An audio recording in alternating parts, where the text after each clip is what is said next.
नमस्कार, आप सभी का स्वागत है। आप देख रहे हैं भारत 24। मैं हूं आपके साथ पूर्णिमा मिश्रा और वक्त है इंडिया स्टोरी का।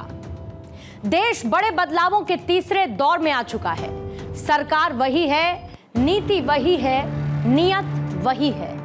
फैसले कुछ और कड़े और कुछ बड़े हो सकते हैं। ऐसे संकेत जीत के बाद नहीं बल्कि चुनावों से पहले ही चिन्हित कर दिए गए थे। चुनाव हर 5 साल में आने वाली कहानी है, लेकिन प्रधानमंत्री नरेंद्र मोदी का विजन 2047 है और ये खुद उनकी जुबानी है।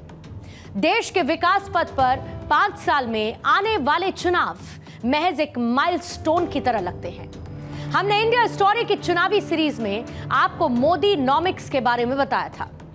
इसमें हमने देश से जुड़े हुए इकोनॉमिक्स के हर एक चैप्टर को कवर किया है। अब वक्त बदल चुका है। प्रधानमंत्री नरेंद्र मोदी तीसरे कार्यकाल की शपथ ले चुके हैं। ऐसे में अब समझना यह होगा कि दिल्ली में प्रधानमंत्री मोदी की शपथ से आपके गांव और आपके शहर कितना बदलने वाले हैं। दिल्ली में प्रधानमंत्री नरेंद्र मोदी के एक सिग्नेचर से आपके आसपास के डेवलपमेंट का नेचर कितना बदलने वाला है। मोदीनॉमिक्स 3.0 में ग्रोथ का स्रोत क्या कुछ रहने वाला है, सब कुछ कवर करेंगे आज की इंडिया स्टोरी।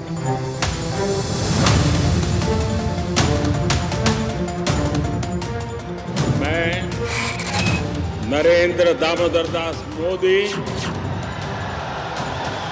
ईश्वर की शपथ लेता हूं कि मैं विधि द्वारा स्थापित भारत के संविधान के प्रति सच्ची श्रद्धा और निष्ठा रखूंगा।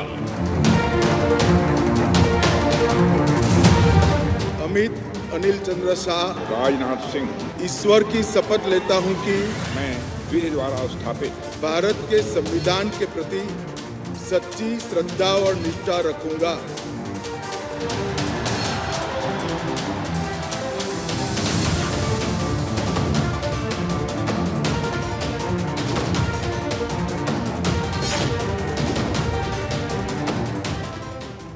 देश की आर्थिक शक्ति के शेयर मार्केट में उछाल की चाल वही रहने वाली है और इसकी तस्दीक एक तस्वीर करती है। 9 जून को रायसीना हिल से आई इन तस्वीरों को जिसने गौर से देखा वो देश के आर्थिक भविष्य का कुछ प्रतिशत विश्लेषण कर सकता है।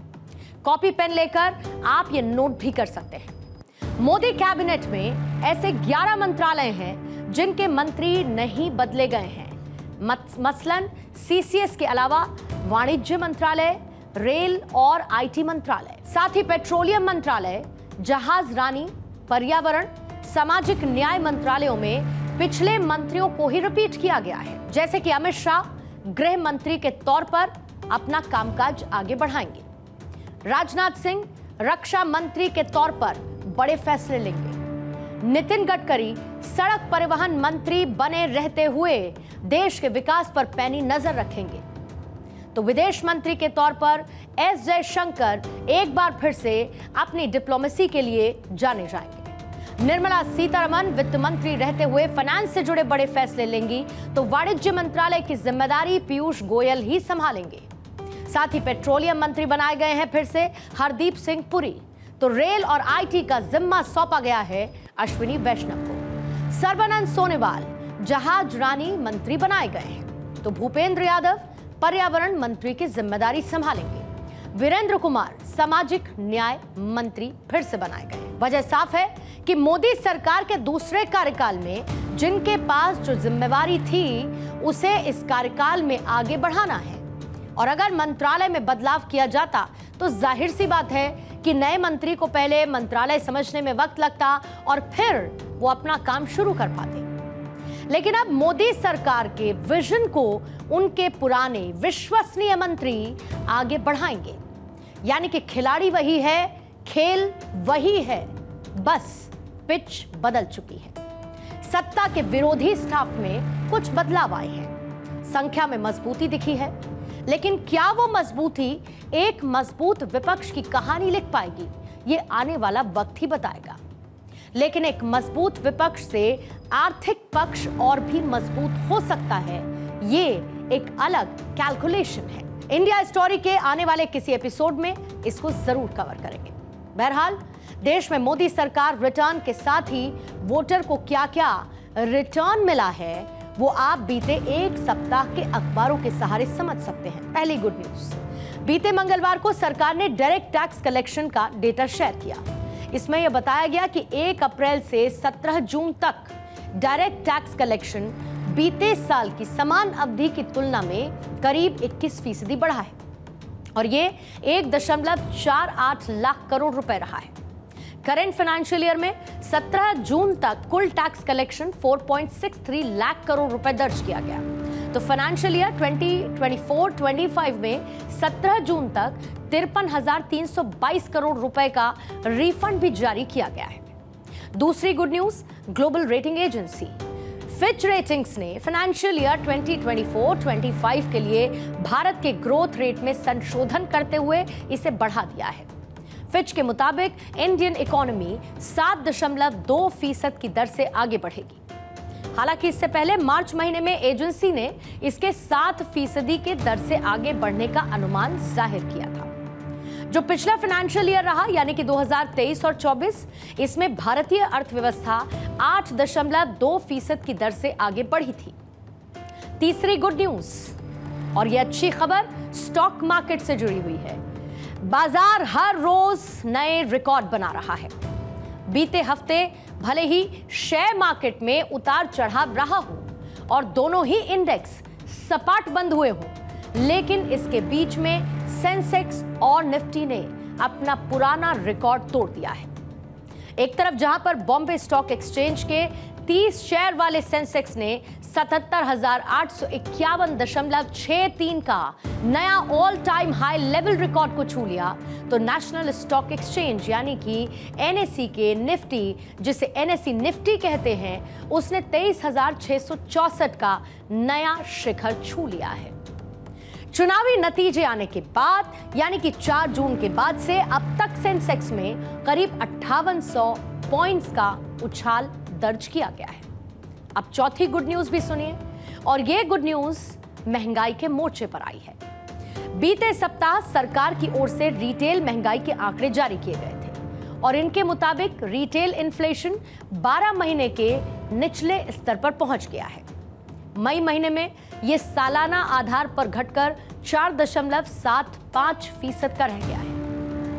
इससे पहले अप्रैल में खुदरा महंगाई दर 4.83% की थी। अच्छी खबर यह भी है कि महंगाई सितंबर 2023 से भारतीय रिजर्व बैंक के तय टारगेट यानी कि 2 से 6% के दायरे में सस्टेन की हुई है। लेकिन देश के सामने गुड न्यूज के साथ साथ गुड और बैड चैलेंजेस भी हैं।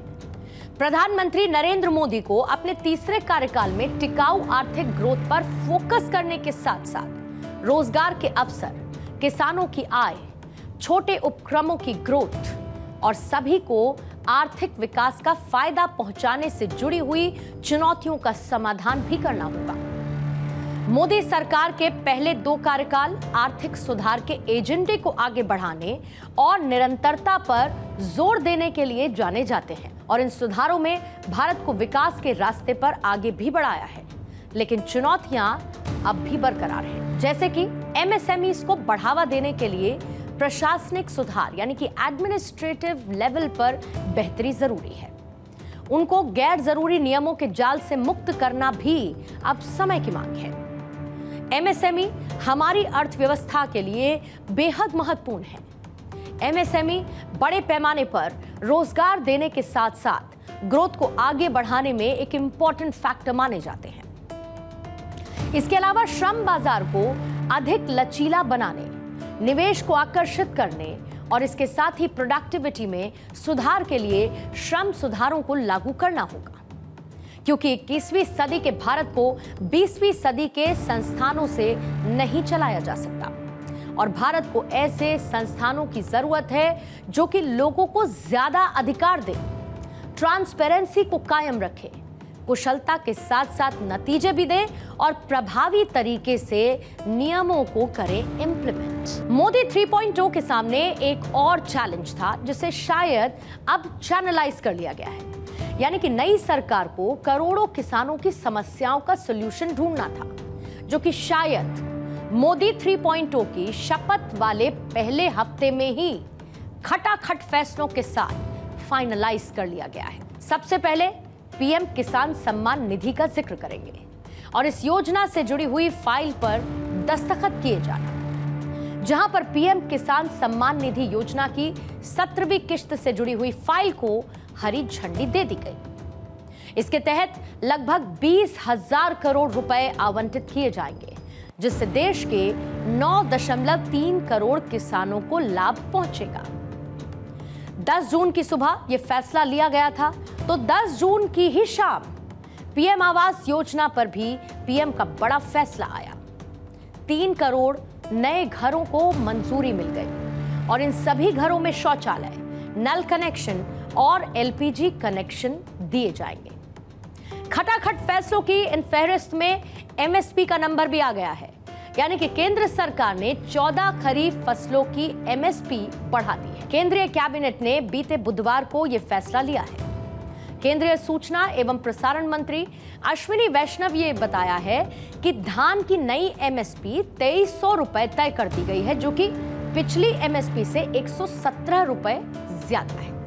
प्रधानमंत्री श्री नरेंद्र मोदी जी किसानों को, अन्नदाताओं को हमेशा एक प्राथमिकता देते हैं।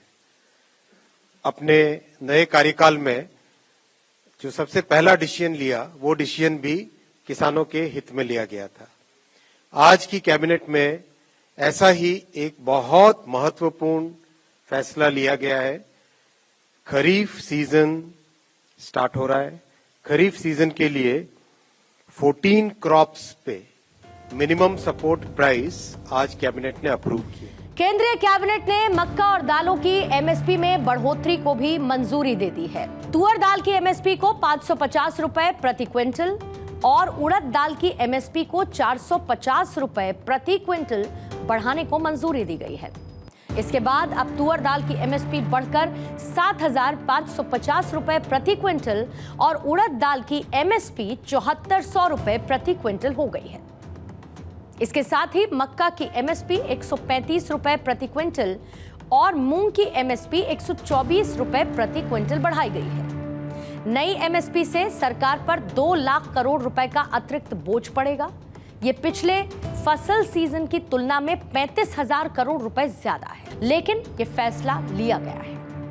एमएसपी किसानों के लिए कितना गंभीर मसला है और सरकार के इस फैसले से किसानों को किस कदर लाभ मिलेगा, उसको आप ऐसे समझिए। एमएसपी यानी कि न्यूनतम समर्थन मूल्य, वो गारंटीड मूल्य है जो कि किसानों को उनकी फसल पर मिलता है, भले ही बाजार में उस फसल की कीमत कम हो। इसके पीछे तर्क ये है कि बाजार में फसलों की कीमतों में होने वाले उतार चढ़ाव का असर किसानों पर ना पड़े और उन्हें न्यूनतम कीमत मिलती रहे। सरकार हर फसल सीजन से पहले CACP यानी कि commission for agriculture cost and prices की सिफारिश पर यह एमएसपी तय करती है। यानी कि किसी फसल की अगर बम्पर पैदावार हुई है तो उसकी बाजार में कीमतें कम होती हैं, तब एमएसपी उनके लिए फिक्स्ड अश्योर्ड प्राइस का काम करती है। ये एक तरीके से कीमतें गिरने पर किसानों को बचाने वाली बीमा पॉलिसी की तरह काम करती है। एमएसपी में 23 फसलें शामिल हैं, यानी कि 7 तरीके के अनाज इसका हिस्सा है, जैसे कि धान, गेहूं, मक्का, बाजरा, ज्वार, रागी और जौ। 5 तरीके की दालें इसमें शामिल हैं, जैसे कि चना, अरहर तुअर, उड़द, मूंग और मसूर। 7 तिलहन इसका हिस्सा है, जैसे कि रेपसीड, सरसों, मूंगफली, सोयाबीन, सूरजमुखी, तिल, कुसुम और निगर सीड। 4 व्यावसायिक फसलें इसका हिस्सा हैं, जैसे कि कपास, गन्ना, खोपरा और कच्चा जूट। इसके साथ ही मोदी सरकार की कैबिनेट ने 4 और फैसले लिए हैं, जहां पर पहला फैसला है वधावन पोर्ट के डेवलपमेंट को मंजूरी मिलना। इसके तहत महाराष्ट्र के दहानू में वधावन पोर्ट का डेवलपमेंट किया जाएगा और ये green field deep draft port होगा और इसकी लागत करीब 76,200 करोड़ रुपए होगी। खास बात यह है कि यह पोर्ट बनने के बाद दुनिया के 10 सबसे बड़े पोर्ट्स में शुमार होगा। दावा इस बात का भी है कि 12 लाख लोगों को इसकी वजह से रोजगार भी मिलेगा।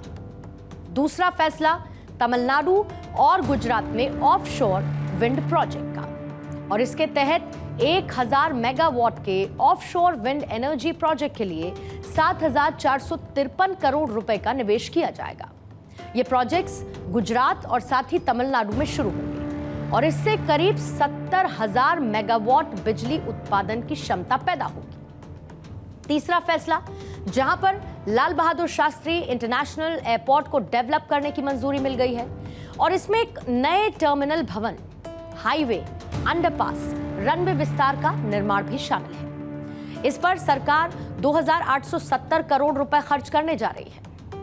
14 फैसला है फॉरेंसिक यूनिवर्सिटी की स्थापना। National forensic infrastructure enhancement scheme के तहत कैंपस, लैब्स और इंफ्रास्ट्रक्चर बनाने पर 2,254.43 करोड़ रुपए खर्च होगा। नेशनल फॉरेंसिक साइंसेज यूनिवर्सिटी के कैंपस बनाए जाएंगे और 9,000 छात्रों को फॉरेंसिक साइंसेज में ट्रेनिंग दी जाएगी। ये तो हुई मोदी 3.0 में खटाखट लिए गए फैसलों की बात। इसके अलावा पीएम मोदी ने तीसरे टर्म के लिए अपनी टू डू लिस्ट भी पहले से तैयार कर रखी है और उनकी टू डू लिस्ट में क्या क्या लिखा हुआ है, अगर आप उसको समझेंगे तो कुछ बड़े मुद्दे हैं, बहुत हद तक उनकी लिस्ट में शामिल होंगे। मुद्दे क्या क्या हैं? सबसे पहला है वन नेशन वन इलेक्शन। दूसरा है यूसीसी यानी कि यूनिफॉर्म सिविल कोड। तीसरा है प्लेसेस ऑफ वर्शिप एक्ट में बदलाव। इसके साथ ही दिल्ली मास्टर प्लान इस टू डू लिस्ट का हिस्सा है। वक्फ बोर्ड को खत्म करना, महिला आरक्षण को पूर्णतः लागू करना और 70 साल के बुजुर्गों के लिए मुफ्त इलाज मुहैया कराना। एक और मुद्दा, पेपर लीक नियंत्रण के लिए राष्ट्रीय कानून लाना, सीएए का कंप्लीट इंप्लीमेंटेशन और साथ ही union budget, new education policy और 2026 में परिसीमन होना और इसके लिए जनगणना जरूरी। लखपति दीदी की संख्या 3 करोड़ तक लेकर जाना और पीएम सूर्य घर मुफ्त बिजली योजना बढ़ाना, किसानों के लिए ऑयल सीड्स और इसके साथ ही पल्सेस पर ध्यान देना, भारत को तीसरी सबसे बड़ी अर्थव्यवस्था बनाना, यानी कि रिफॉर्म, परफॉर्म और ट्रांसफॉर्म पर ध्यान देना, स्केल, स्कोप, स्पीड, स्किल के एजेंडे पर काम करना। ये वो मुद्दे हैं जो कि प्रधानमंत्री मोदी की टू डू लिस्ट में लिस्टेड हैं। पीएम मोदी के तीसरे कार्यकाल में सरकार का डेवलपमेंट वाला एलिमेंट उतनी ही तेजी के साथ काम कर रहा है जितना कि पहले कर रहा था। पीएम मोदी ने चुनाव से पहले ही ये मुद्दे मार्क कर लिए थे, यानी कि चुनाव प्रधानमंत्री नरेंद्र मोदी के लिए किसी भी तरीके का स्पीड ब्रेकर साबित नहीं हुआ। विकास पथ पर भारत की रफ्तार उतनी ही है जितनी कि बीते कुछ सालों में रही है, यानी कि तस्वीर वही है, तासीर वही है, टेम्परामेंट वही है, टेंडेंसी वही है। In short, Modi 3.0 growth story is to be continued.